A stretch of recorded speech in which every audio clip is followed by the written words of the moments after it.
Okay, now we're onto the sidewall, so I'm going to take another grizzly string. Grizzly strings come in pretty long, which is great because you never have too much, but I'd like to get as much string out of the way as possible, which reminds me I'm going to snip these real quick.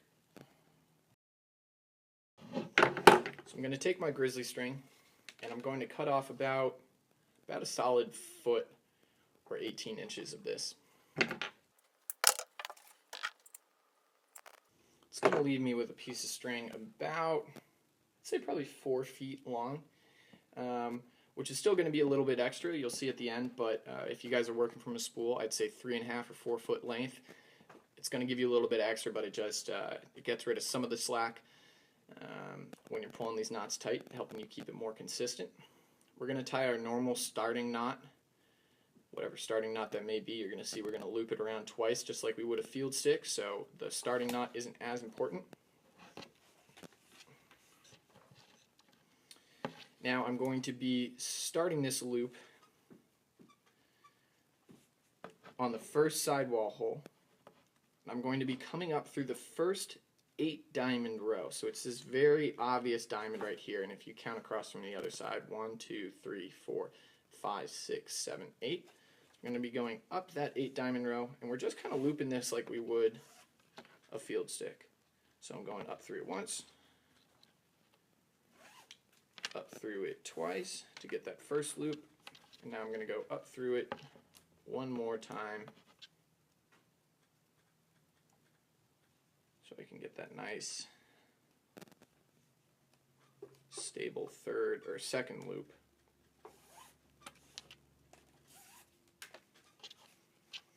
From here we're going to be doing a series of double interlocks going into some of these rows. So I'm now going to the first 9 diamond row after that. So you'll see 1, 2, 3, 4, 5, 6, 7, 8, 9. I'm going to be skipping a sidewall hole here, going in through that third sidewall hole, up through the 9 diamond row, and out through this loop here, making a normal interlock. So I've tied that once.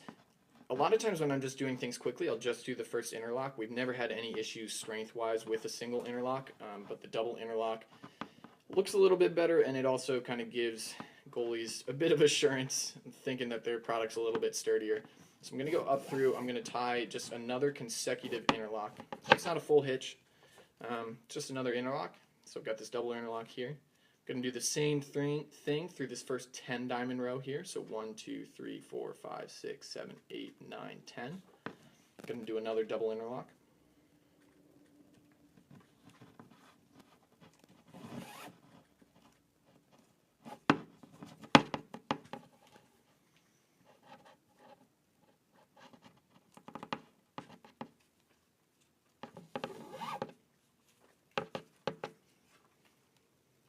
Now I'm going to be doing a knotted SI through the first 12 diamond row. So this immediate row after is an 11 diamond row. I'm going to be going through this 12 diamond row.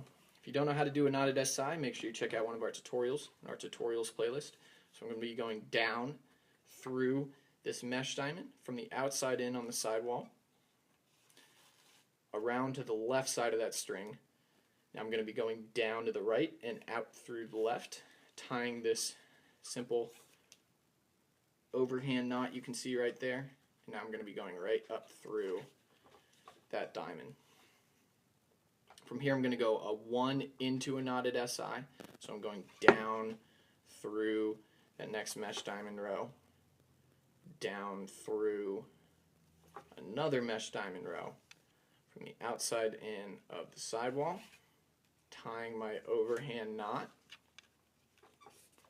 And we're going to be going back up through the lowest one of those, not up through the second. So it's not a stack, but just a 1 into a knotted SI.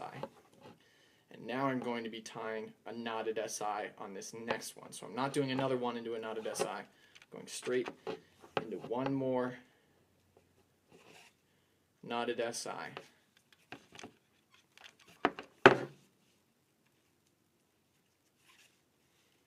Here. So without going any further, I'm I'm going to pause what I'm doing, and I'm going to be doing the same thing on the left side of the head, just to make sure everything's equal. I like stringing halfway down, then, you know, a little bit more than halfway down, finishing up on one side, finishing up on the other, just to make sure everything is perfectly symmetrical and as equal as it can be. So I'm going to grab my next grizzly string and get to it.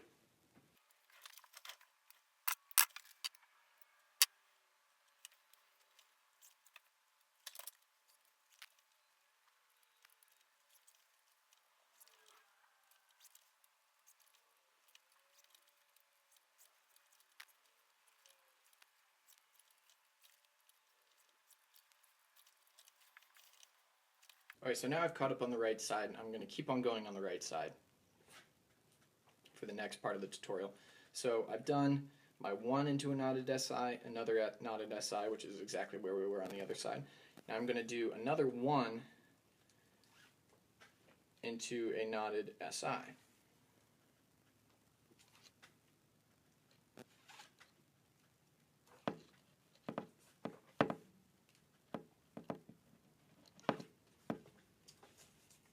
Now we're starting to see a bit of a pocket form. I'm going to do that one more time. So another one into a knotted SI.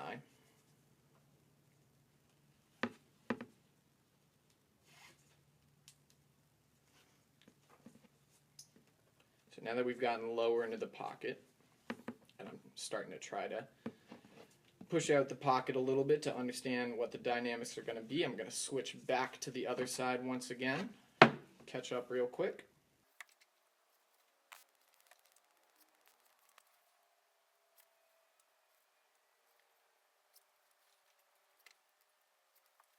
Okay, so I've caught up. I can see what's going on here a little bit more. I'm going to tie.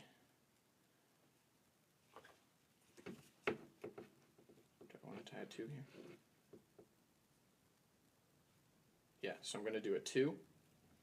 So I'm going to go down through one row, down through another row,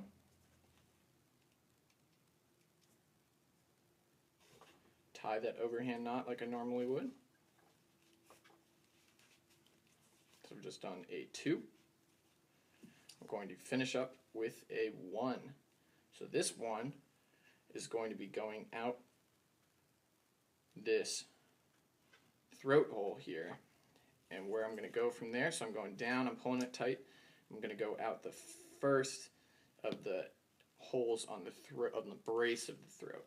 Okay, so you see I've tied this knot here, gone down through 12 diamond row, out through the throat, and out through the throat again. So out through the throat hole, out through the throat brace hole. I'm going to tie that off.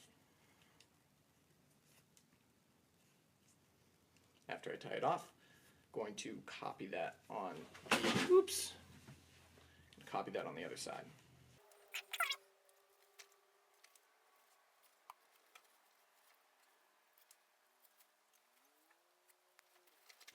Now I can start seeing more of a pocket, start seeing some channel. I still haven't broken this in at all. That's the sidewalls. Next video we're going to talk about the third string.